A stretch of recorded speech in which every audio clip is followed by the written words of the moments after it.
Salam, saudara pernahkah kalian gitu ya memikirkan atau flashback gitu ya ke masa lalu kalian? Kalau saya sih sering ya. Mungkin 10 tahun atau 20 tahun kita masih bisa ingat gitu ya apa yang terjadi sama diri kita gitu. Tapi kalian pernah nggak flashback atau berpikir kembali ketika kalian ada di usia eh, ya setahun gitu ya, setahun atau 2 tahun, atau ketika kalian masih bayi lah gitu ya, pernah nggak kalian melakukan hal itu? Saya pernah satu saat berpikir seperti itu, dan kemudian saya tidak mendapati apa-apa gitu ya, kosong aja gitu ya. Sepertinya tidak ada ingatan apa-apa, kayak orang amnesia lah gitu. Menurut penelitian sendiri gitu ya, itu tuh disebabkan katanya karena di saat sebelum umur 3 atau 4 tahun lah ya, itu tuh kita belum memiliki eh, otak yang sempurna, bisa dikatakan otak yang bisa merekam setiap kejadian dengan sempurna. Ada juga tambahan gitu ya, penelitian bahwa di saat kita masih dalam kandungan ibu kita gitu ya, yaitu artinya di bawah usia 3 tahun atau 4 tahun gitu, otak kita tuh terus melakukan regenerasi atau pembaruan sel. Nah, akibatnya apa? Akibatnya setiap ingatan kita yang sudah pernah kita alami dalam kandungan ibu maupun saat kita bayi, itu otomatis akan terhapus karena adanya pembaruan sel dalam otak kita. Nah, itu menurut medis. Di dalam Taurat Musa gitu ya, kitab kejadian ini begitu luar biasa gitu ya, dibukakan, disingkapkan oleh Allah kepada Musa yang adalah manusia biasa dengan otaknya yang kecil seperti kita gitu ya. Tetapi Allah bisa mengkomunikasikan ini dengan bahasa manusia tentu saja, sehingga Musa bisa mengartikan dan menuliskannya dalam kitab kejadian, sehingga kita bisa saat ini membacanya gitu. Izinkan saya memakai satu buah teori yang berkata bahwa Allah itu ada karena kita berpikir tentang Allah, atau bisa dikatakan Allah itu lahir dari pikiran manusia. Nah, kalau kita sampai pada pemikiran ini, maka satu hal yang bisa disimpulkan adalah pemikiran ini ada karena kita sudah ada di dalam dunia, kita sudah lahir di dalam dunia. Namun yang menjadi pertanyaan tentu saja, bagaimana dengan keadaan manusia sebelum manusia bisa berpikir bahwa Allah itu ada? Artinya bagaimana kita bisa sampai kepada hal itu kalau kita sendiri tidak bisa mengingat atau merekam memori apa yang terjadi saat kita ada di janin ibu atau saat kita masih kecil. Itu saja tidak bisa kita ingat begitu. Tentu saja sebelum menciptakan manusia, sebagaimana kita tahu, Allah menciptakan alam semesta ini ya. Buktinya apa? Begitu banyak planet yang usianya jauh lebih tua daripada kita manusia, atau bahkan daripada fosil manusia tertua sekalipun, atau daripada fosil hewan ataupun binatang-binatang lain. Nah, bahkan usia tanah yang kita saat ini injak pun lebih tua daripada fosil tertua yang ditemukan. Tentu saja. Ya, bagaimana bisa ada fosil kalau tanah itu tidak ada? Tentu saja. Ya, artinya apa? Allah menciptakan lebih dulu alam semesta ini, ya, planet-planet ya, dan segala ciptaan sebelum manusia tentu saja. Nah, di hari yang pertama Allah mulai memperkenalkan apa itu terang dan juga gelap. Ya, Allah mulai memperkenalkan hal itu. Ya, dimana ketika itu hanyalah Allah yang ada, ya, Roh Allah yang ada, Roh Kudus yang ada, ya. Dan ketika itu Allah menciptakan terang, ya. Namun terang dan gelap di sini tidak saling bercampur, juga tidak saling menguasai. Terang diciptakan Allah untuk menguasai siang, sedangkan gelap diciptakan untuk menguasai malam, ya. Nah, bisa saja Musa ketika dia mendapatkan wahyu dari Allah, ketika dia menuliskan kitab ini, bisa diibaratkan ketika itu manusia yang sedang memejamkan matanya dan kosong, tidak ada apa-apanya, ya, gelap gulita begitu. Di hari yang pertama ini, yang ada adalah Allah sendiri, ya. Yang nampak di dalam kegelapan itu adalah Roh Allah sendiri, yang adalah zat yang kita tahu, ya.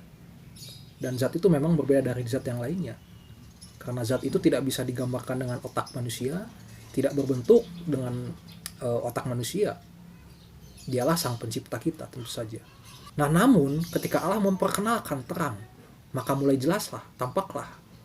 Nah, disinilah ya awal dari segala sesuatu penciptaannya. Ketika Allah memperkenalkan adanya terang dan juga gelap, itulah hari yang pertama. Kita lanjut kepada hari yang kedua. Nah, di hari yang kedua ini ya Allah mulai memfokuskan untuk memisahkan antara yang ada di atas dan juga ada yang ada di bawah, yaitu langit dan juga bumi. Ya. Langit atau cakrawala dalam bahasa Ibrani atau dalam bahasa aslinya disebut dengan Shamayim. Artinya bisa segala sesuatu yang ada di atas bumi, atau bisa juga lebih jauh lagi adalah surga itu sendiri. Tempat Allah bersemayam bersama dengan malaikat-malaikatnya. Ya. Dan Eretz adalah tempat kita bersemayam, tempat kita ada, yaitu bumi. Ya. Hari yang kedua ini Allah memisahkan air yang ada di cakrawala atau di langit dengan air yang ada di bumi. Unsur hidrogen H2O yang ada di langit dan juga yang ada di bumi dipisahkan Allah. Lalu maka masuklah kepada hari yang ketiga. Kalau tadi dipisahkan oleh Allah yang ada di atas dan yang ada di bawah, maka sekarang kita masuk ke dalam bumi. Allah akhirnya menjadikan air atau hidrogen yang ada di bumi ini berpusat kepada satu muara yang kita sebut dengan laut. Ya. Dan karena sudah berpusat pada satu muara, maka ada bagian yang tidak terkuasai atau dikuasai oleh air, yaitu adalah darat tentu saja. Nah, setelah darat dan laut tercipta, maka Allah mulai menumbuhkan tunas-tunas yang tanaman-tanaman berbiji, tumbuhan-tumbuhan yang buahnya berbiji.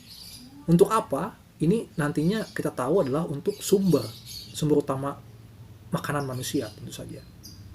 Hari keempat, ketika itu Allah mulai menciptakan benda-benda penerang yang ada di langit. Ya. Benda-benda langit. Apa saja itu? Matahari untuk menguasai siang, bulan untuk menguasai malam, dan juga bintang-bintang Allah ciptakan. Ya. Dan dari sini kita bisa tahu bahwa dari hari pertama sampai dengan hari ketiga tadi, sebenarnya terang itu bukan bersumber daripada matahari. Karena matahari baru diciptakan pada hari keempat. Bukankah demikian? Berarti terang itu dari mana? Saya yakin dan percaya terang itu bersumber daripada Allah sendiri. Dan karena matahari belum ada, maka dalam kisah penciptaan seharusnya juga bisa diimani bahwa hari-hari yang terjadi bukanlah hari-hari berdasarkan penanggalan kalender kita atau penanggalan rotasi matahari dan juga bulan, tetapi hari-hari yang diizinkan Tuhan untuk ada dan juga berakhir. Hal ini bisa juga diperkuat ya dengan bukti bahwa sebenarnya matahari ini adalah benda langit yang kecil kalau dibandingkan dengan banyaknya bintang-bintang yang ukurannya jauh lebih besar daripada matahari, terutama di luar galaksi kita saat ini. Dan tetapi meskipun begitu, Allah tetap menjadikan matahari, memilih matahari sebagai media untuk menerangi bumi dan juga kita termasuk di dalamnya. Setelah tadi tumbuhan sudah diciptakan, tanaman sudah diciptakan, dan juga benda-benda yang ada di langit, benda-benda penerang sudah diciptakan, akhirnya tumbuhan bisa mendapatkan cahaya matahari dan berfotosintesis. Sekarang hari kelima adalah giliran untuk burung-burung di udara, hewan-hewan yang ada di air diciptakan oleh Allah. Allah berfirman kepada ciptaannya ini untuk berkembang biak dan bertambah banyak. Begitu. Maka yang terakhir di hari penciptaannya yaitu adalah hari ke-6. Hari ini menjadi hari yang spesial bagi kita.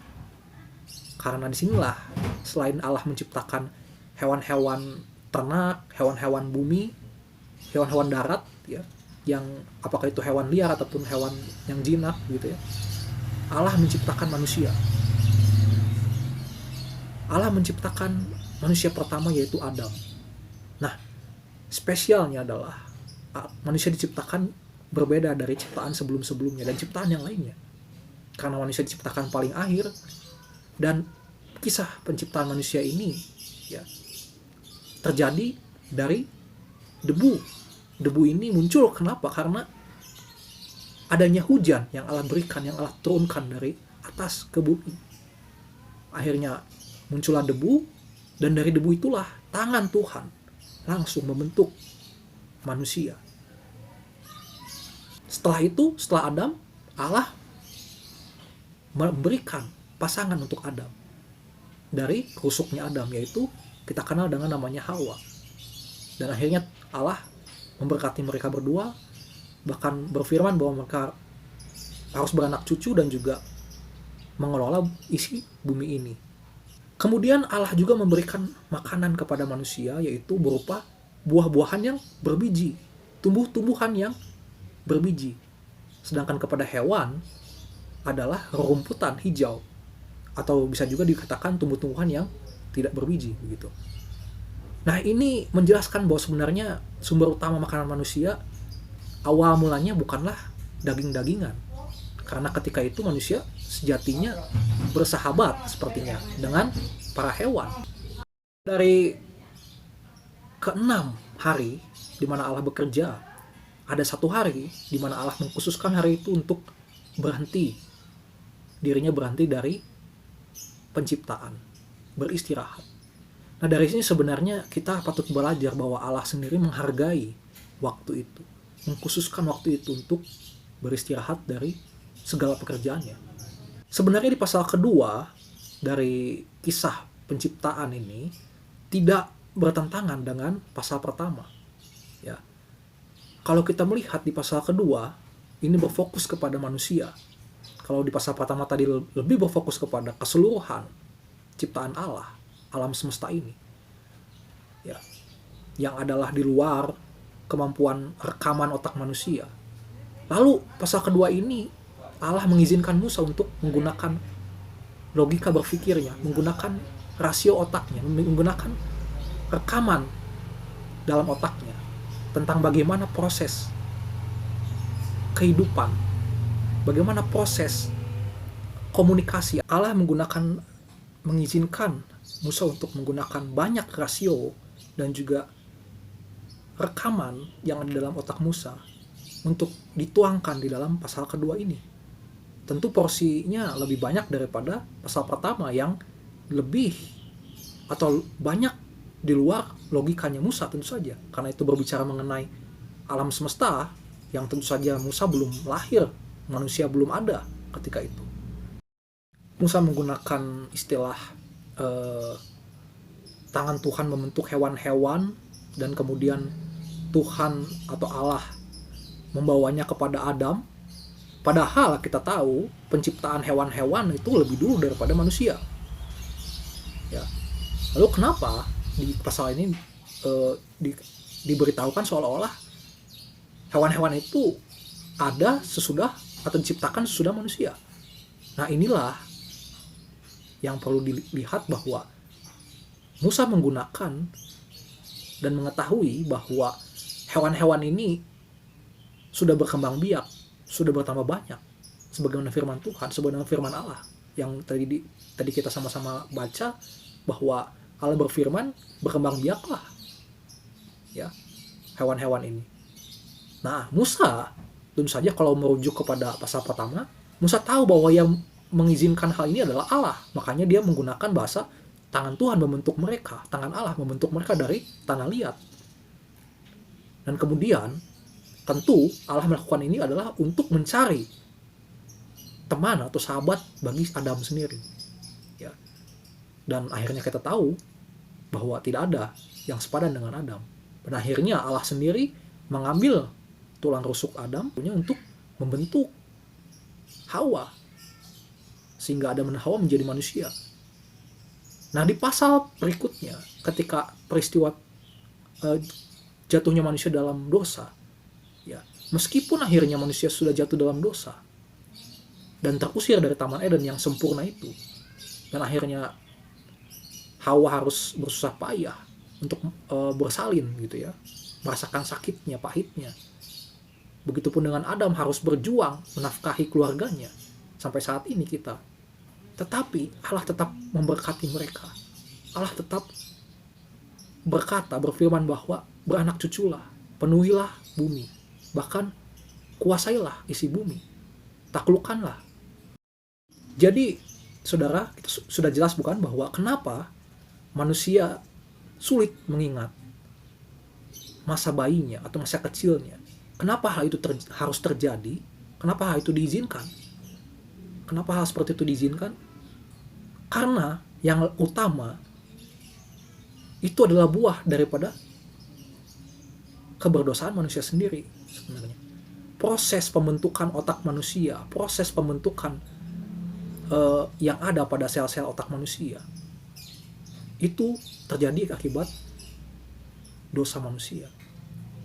Ya. Karena kita tahu Allah menciptakan manusia dengan begitu sempurnanya sejak awal, dengan tubuh yang sempurna, ya, dengan fisik yang sempurna. Ya tentu saja fisik orang dewasa, bukan fisik bayi atau janin, ya.